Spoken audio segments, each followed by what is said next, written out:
홍남기 부총리가 집값 고점 경고를 다시 한번 이야기했음에도 불구하고 집값 상승률은 최대치를 찍었다. 이런 이야기를 하는데 이상하죠? 그 경고한 다음에 신고일까지 시간도 있는데 어떻게 바로 찍느냐. 말이 안 되는 상황이죠. 그래서 그 말이 맞는지 한번 보도록 하겠습니다. 연이은 고점 경고에도 서울 아파트 0.12%. 자, 0.12% 엄청 많이 오른 것처럼 보이지만 작년 대비로 비하면은 많이 떨어진 상황이죠. 그러면서 여기는 지표가 좀 특이해요. 다른 데랑은 좀 다르게 많이 나오죠. 공인 자체도 비공인이고 공급 같은 경우는 민간 공급만 이야기하면서 부족하다. 이런 식으로 공공 공급 다 빼버리는 그런 곳이죠. 전반적으로 감정원 지표는 조금 떨어졌죠. 근데 오히려 얘보다 높게 나오고 있고 반대로 여기서는 경고에도 올라갔다. 그래서 고점론을 강조했지만 시장은 아랑곳하지 않고 있다. 그렇다면은 홍남기 부총리가 언제 발표했죠? 집값 고점 7월 28일에 발표했죠.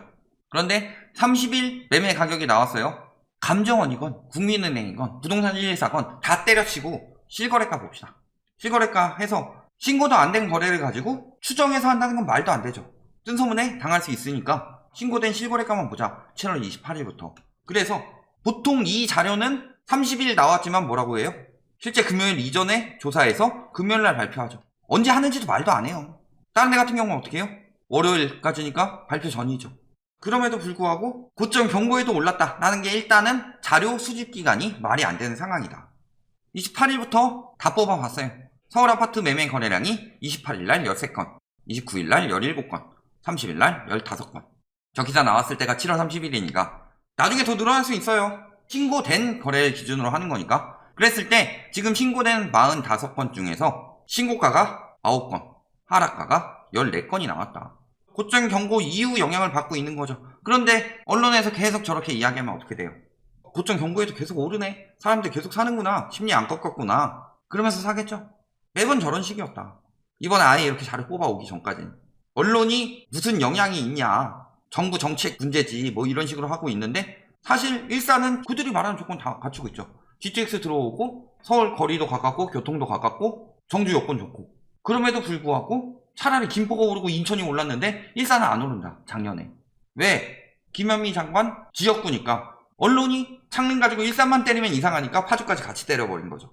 그리고 김현미 장관이 사퇴하고 변창흠 장관이 되니까 그때부터 일산 막 오른다 GTX 뭐 이런 식으로 해서 올린 거. 이게 언론의 힘이다. 지금도 신고가 9건 하락가 14건. 그럼 나머지는 뭐예요? 분양 전환 18건 그리고 기타 4건. 여기 분양 전환 같은 경우는 신고가 거의 다 이 가격에 됐습니다. 만약에 이것까지 들어가서 했으면은 진짜 하락세가 나오는 게 맞죠. 근데 이런 거는 고려 안 한다. 왜? 분양 전환이니까. 그렇다면은 실질적으로 지금 신고한 거는 오른 것보다 떨어진 게 많다는 거죠. 그런 상황임에도 불구하고 고점 경고에도 계속 오른다. 이렇게 조사해서 말하는 데가 어딨냐 언론이. 신고가 행진. 신고가 행진은 나올 수밖에 없습니다. 당연히. 왜? 대단지 같은 경우에 거래가 많이 되지만 나홀로 아파트나 거래가 별로 없는 아파트들은 예를 들어서 호가가 이렇게 떨어지더라도 그 전에 막 2017년, 2018년 거래에다가 지금 신고되는 거니까 신고가처럼 보이는 거예요. 그런 거래들이 많죠. 그런 것까지 고려해서 생각해보면은 신고가 행진이라고 할 수가 있냐. 그리고 신고가 엄청 줄었죠. 그리고 거래량 보세요. 이렇게 튈 때도 있지만 약속이 6월인데 거래량 얼마 안 나왔죠. 그리고 이제 7월 들어서 막 거래하고 있는데도 불구하고 생각보다 안 나오죠. DSR 규제는 더 강하게 들어가는데 약발이 먹히지 않는다라고 신고가 행진이다 하지 말고 그럼 하락거래 나오는 거에 대해서 어떻게 할 거냐. 똑같은 거예요. 보합된 거 말고 분양전환 이런 거 다 떼고 50% 신고가면은 나머지 50%는 하락이죠. 그러면은 50% 신고가다 신고가 행진할 수도 있지만 벌써 50%나 하락거래 나오고 있다. 이렇게 얘기할 수도 있는 거죠. 그런데 항상 신고가라고 한다. 지금도 부동산 고점론을 강조했지만 아랑곳하지 않고 있지만 거래 보면은 신고가가 20%고 하락거래가 31%인데 저 신고가도 믿을 수가 없죠. 왜? 주인 전세 이런 것들 이야기 많이 했죠. 거래 허가구역 막판 갭투기 몰린다 하면서 계속 지금 유도하고 있어요. 5억에 사는 거예요. 12평짜리가 5억 살지도 못해요. 갭이 5억이에요. 이게 정상적인 가격이에요. 문제는 뭐다? 전세대출은 DSR 계산 시 갚아야 빚으로 보지 않기 때문에 문제가 된다는 거죠. DSR 넣어라. 그러니까 전세대출 마구 받는 거 아니냐. 아니면 예전처럼 전세대출 축소하든가. 예전 노무현 정부 때처럼 1주택부터 전세자금대출 금지해버리면 집값이 뜰 이유가 없죠. 대출 금지선 넘으면 전세 끼고 사죠. 전세 끼고 사는 게 전세를 누가 들어가줘요. 주인 전세나 부모 전세나 수합행도 하고 가진 방법을 다 쓰고 있다. 이런 것들 다 잡으려면은 전세 막아야죠. 전세 끼고 샀다. 그러면은 전세 보증금 돌려줄 때 자금출처 계획서 한 번 더 내든가. 그래 놓고서 뭐 은근슬쩍 전입신고 껴놓고 이런 것들 확실히 잡아야 되겠죠. 뭘로 잡아야 돼요? 저렇게 불법이 판을 치니까 뭘 만들려고 하는 거예요? 감독원 만들려고 그랬죠. 감독원이 부동산 빅브라더래요. 검찰 권력 이야기 되게 많이 나오죠. 그러면 검찰 권력은 빅브라더죠. 왜 그렇게 많이 줘요? 다 들여다볼 수 있고. 불법을 잡기 위해서죠. 경찰도 마찬가지고. 그런데 그걸 가지고 내 휴대폰은 개인적인 자료인데 포렌식 하면은 이거 빅브라더 아니야? 내 개인적인 정보 다 캐가니까? 이런 말이랑 다를 게 뭐가 있냐?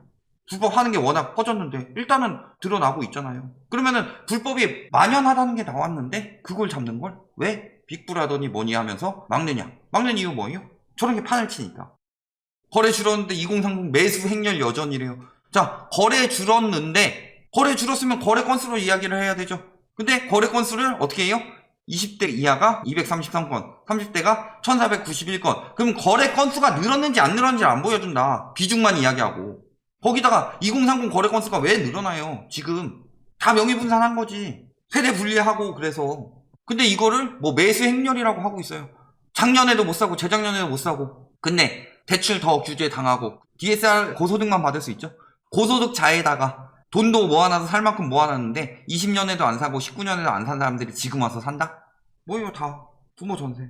10대가 돈을 벌 수가 없죠? 확실하니까 저렇게 잡아내는 거죠. 이 중에서 99.9%는 부모 증여고 30대도 한 8, 90%는 부모 증여겠죠. 지금 상황에서. 근데 저거 다 들여다봐서 잡으면은 뭐 월권 한다 뭐 난리들 칠 거니까 10대만 확실하게 이야기하고 있는 거죠. 무슨 지금 매수 행렬이에요? 2030이 돈이 어딨어? 한쪽에서 계속 이야기하잖아요. 2030 취업난이라고. 돈이 있다고 칩시다. 1년에 2억씩 모아도 집 못 사요. 강남이나 마용성 이런 데 살려면은 1년에 2억씩 모아야 되죠. 지금도 고점 경고에도 매수 심리 활활. 실수요자 영끌. 고점 경고가 한제가 언젠데. 자, 거기다가 지금 굉장히 위험한 거 뭐예요? 맨날 영끌 하는데 변동금리가 지금 81%예요. 은행에서 고정금리 정부에서 만들어가지고 하나 해주니까 그거 하는 거지. 하겠어요? 금리가 얼마나 올라갈지 모르는데. 변동금리가 그만큼 많고 말 그대로 영끌이에요. 영끌 뭐예요? 영문까지 끌어서 한다는 거 아니에요? 그러면 한 달에 10만원, 20만원만 돼도 엄청나게 부담되는 사람들 아니에요? 30년 집값 대출은 보통 한 30년 갚는데 영끌하는 게 말이 되냐? 그러니까 언론에서 계속 부추기니까 2030들 작년, 재작년에 많이 샀죠? 올해는 다 타명거래고 작년, 재작년 많이 산 사람들 크게 당하는 거다. 지금 올랐다고 좋아하죠? 라이트하우스가 말했는데도 불구하고 말한 지 지금 1년, 2년 됐는데 엄청나게 올랐다. 엄청나게 올라서 팔았어요? 팔 때를 생각해야지. 그리고 실거주하는 사람이 팔 때를 생각해야 돼요? 이 집을 30년간 사는데 문제가 되지 않아야지. 그걸 생각해야죠. 언론에서 맨날 부추기잖아요. 합리적으로 집 사는 법 뭐예요? 이자 상승까지 생각해서 그 부담까지 다 안고서도 경매 넘어가지 않고 내가 꾸준히 돈을 잘 납입할 수 있느냐. 실수요한테는 이런 걸 가르쳐 줘야 되는 거 아니에요? 근데 언론의 초점은 다 어디가 있어요? 집값 오른다. 그러면서 요구불 예금 엄청나게 늘어나고 예금 엄청나게 늘어나고 맨날 얘기하는 게 뭐예요? 시중 부동자금. 시중 부동자금이 늘어나는 이유가 뭐예요? 현금화 있으니까 늘어나지. 그러면서 가계대출 같이 늘어났죠. 현금화하면서 영끌들이 대출받아서 샀다. 답이 다 나오는 건데 그래프에.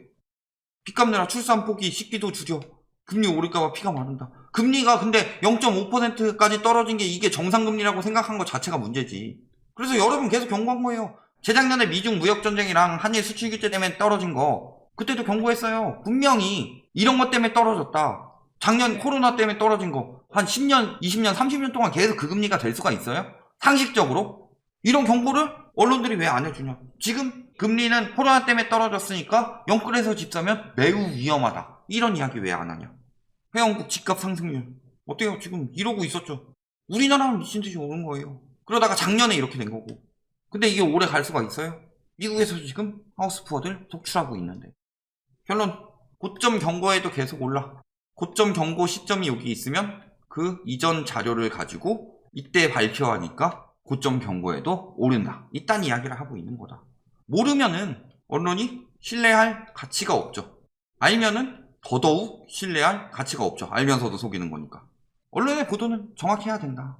잘못 냈으면 정정보도를 하든가 은근슬쩍 지워버리고 그 건설사 따거리라는 지럴드 혹은 매국경제 이런 데 가서 보면은 이번 때 집값 오른다고 선동하던 기사들 예전에도 얘네들 선동했다 하고 갖다 쓰려고 딱 클릭해보면 어때요? 다 지워버렸어요. 은근슬쩍.